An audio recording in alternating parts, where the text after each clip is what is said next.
اور یہ پہلا مسلمان دنیا کا ڈیفنس پیکٹ ہے آپس میں.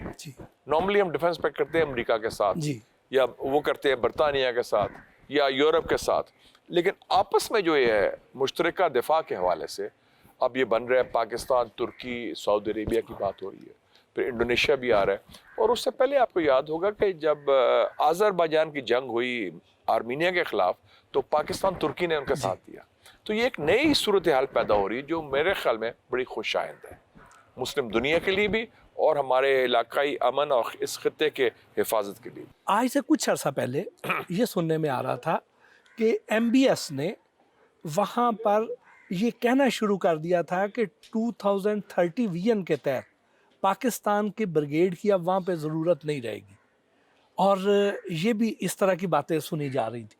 تو پھر اچانک کیا ایسی ڈیولپمنٹ ہو گئی کہ پھر اب پاکستان کے ساتھ اتنا مضبوط دفاعی معاہدہ کر لیا؟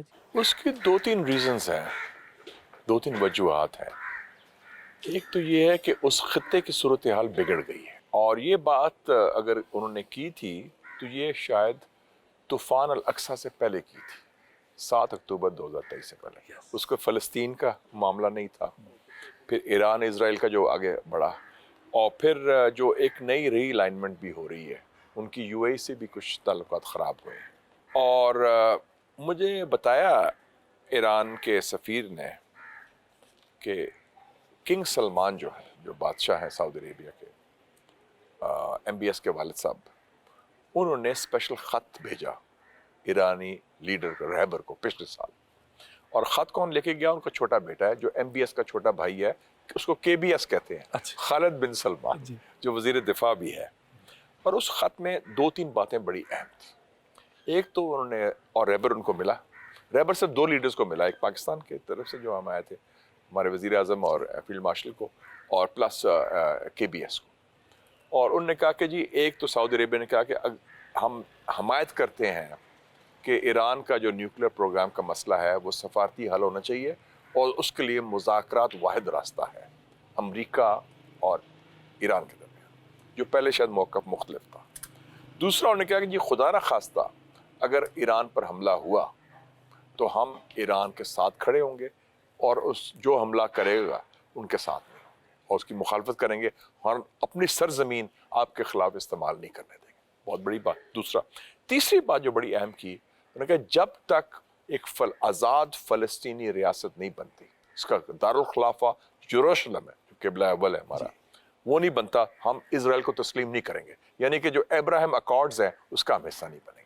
یہ بڑی امپورٹنٹ ڈیولپمنٹ. تو یہ خط میں تھا, اور یہ بڑی امپورٹنٹ انفارمیشن ہے. تو اس سے ان کا سعودی عربیہ کا, میں سمجھتا ہوں کراؤن پرنس اور وزیر اعظم محمد بن سلمان کی قیادت میں بڑا ایک اچھا ویو ہے, اور مثبت ویو ہے, جو مسلم یکجہتی کے لیے بھی اور سعودی عربیہ کے عوام کی جو فلاح و بہبود کے لیے بھی بہتر ہے. ویسے بھی وہ ماڈرنائزر ہیں, انہوں نے ترقی بڑی کی, ویژن لا رہے ہیں, ویژن 2030 بھی ہے, پھر 2030 میں وہ ریاض میں ایکسپو ہو رہی ہے, پھر ورلڈ کپ فٹ بال کا بھی ہو رہا ہے. تو یہ سعودی عربیہ کی ایک نئی آئیڈینٹی ایمرج کر رہی ہے. پہلے صرف ایک وہ ایک خاص زاویے سے لوگ دیکھتے تھے ان کو, اب ایک اور موقع, اب وہ کہتے ہیں ٹریڈ, ٹیکنالوجی, ٹورزم, یہ ہمارا شناخت ہونی چاہیے. لوگوں کے ذہن میں یہ سوال بھی آتا ہے کہ یہ جو ہمارا دفاعی معاہدہ ہوا ہے سعودی عرب کے ساتھ, اس کے پاکستان کو مالی فوائد کیا؟ لیکن یہ وہ جو فوائد ہیں وہ اسٹریٹجک بھی ہیں اور مالی بھی ہیں. اب مالی فوائد کی تو عکاسی اگر, حالانکہ صرف بنیاد اور صرف پیسے کی بات نہیں ہے, اپنا ایک وقار بھی ہوتا ہے, لیکن پیسہ بھی بڑا امپورٹنٹ ہے ہمارے لیے, تو بہت امپورٹنٹ ہے. آپ دیکھیں نا کہ اس کے بعد 2 معاہدے ہوئے ہیں آپ کے, لیبیا کے ساتھ $4.5 ارب کا, سوڈان کے ساتھ $1.5 ارب کا, تو $6 ارب ہو گیا نا. تو یہ اس کا پیسہ تو پھر سوڈان تو نہیں دے سکتا نا, وہ تو بڑا غریب ملک ہے, اور لیبیا میں بھی ابھی حالات ذرا سیٹل ڈاؤن نہیں ہوئے, تو جو پے چیک سائن کرے گا وہ تو پھر سعودیہ کرے گا. تو وہ بھی شاید وہ اس کے, مطلب میں ویسے مثال دے رہا ہوں آپ کو. تو آپ تو $1 ارب کی خاطر پر نہیں بھاگتے ہیں, وہ تکے کھاتے ہیں, وہ واشنگٹن جا کے IMF سے 23 دفعہ تو ہم جا چکے ہیں, اور تو وہ بھی بس کرنا چاہیے, کیونکہ وہ بھی ہمارے قومی وقار کے خلاف ہے, ہر دفعہ ہم بھاگتے ہیں. تو اس کے فوائد کا ایک میں نے ایک جھلک دی. باقی دیکھیں جی بھٹی صاحب ہمارا اپنا کام بھی تھا, اپنا ہاؤس ان آرڈر کریں نا. آپ کی انویسٹمنٹ کے اوپر آپ کا لال فیتا لگا ہوا ہے, ہر جگہ بیوروکریٹک ریڈ ٹیپ ہے.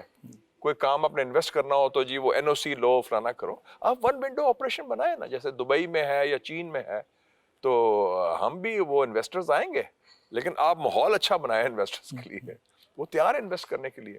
جب ایم بی ایس آیا تھا 2019 میں, پچھلے دور میں, آپ کو یاد ہے انہوں نے اعلان کیا تھا کہ ہم کو $20 ارب انویسٹ کریں گے, جس میں $10 ارب گوادر میں ایک ریفائنری لگانے کی بات.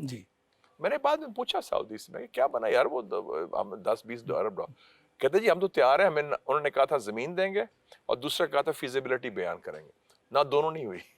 تو وہ نالائکی ہماری ہے, ہماری کوتاہی ہے.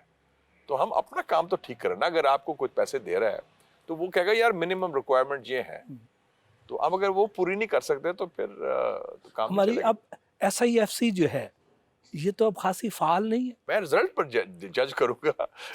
ابھی ڈان میں خبر آئی تھی کہ 2025 میں 43% فورن ڈائریکٹ انویسٹمنٹ کم ہوئی ہے, اور ابھی بھی سب سے زیادہ انویسٹمنٹ چائنا سے ہے, چائنا اور ہانگ کانگ سے ان کا ہائیسٹ نمبر, کچھ $600 بلین, پچھلے سال کی بات کر رہے ہیں. اور اس سے پہلے خبر یہ بھی تھی کہ پاکستان کے 12,000 لوگوں نے پچھلے 3 سالوں میں, یہ ڈان کی خبر تھی, $20 ارب انویسٹ کیے ہیں یونائٹڈ عرب ایمریٹس میں, دبئی میں یا تو ہم اپنے لوگوں کو سازگار ماحول دیں نا. کیوں لوگ جائیں گے دبئی, کیوں جا کے وہاں انویسٹ کریں گے یا فلیٹ لیں گے, جو بھی کرنا ہے وہ اپنا حالات ٹھیک نہ کریں. تو ایس آئی ایف سی آپ دیکھتے ہیں کیا رزلٹ دیتی ہے. ایم بی ایس کا دورہ آپ متوقع, کیا ایم بی ایس کا مستقبل قریب میں پاکستان کا دورہ آپ کو دکھائی دیتا ہے؟ ابھی تک کوئی اعلان تو نہیں ہوا اس کا.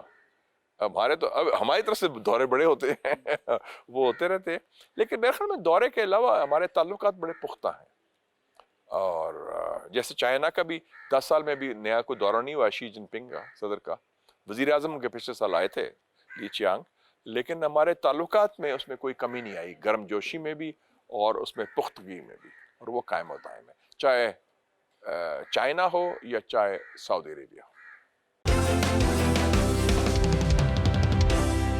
یہ جو ابھی ہم سن رہے ہیں کہ ترکیہ بھی اس معاہدے میں شامل ہو رہا ہے پاکستان اور سعودیہ والے میں, تو کیا آپ کو یہ ممکن نظر آتا ہے؟ اور اگر یہ ہوگا تو کس قسم کا ہوگا؟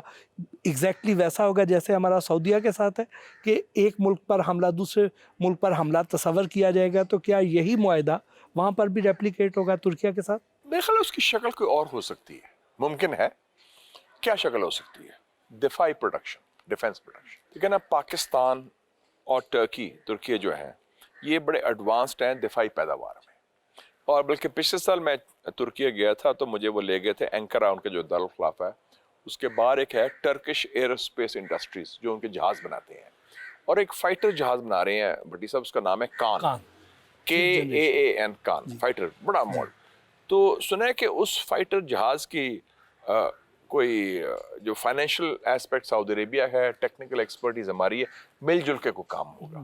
یہ بھی بڑی اچھی بات ہے, دفاعی پیداوار کی بات ہے.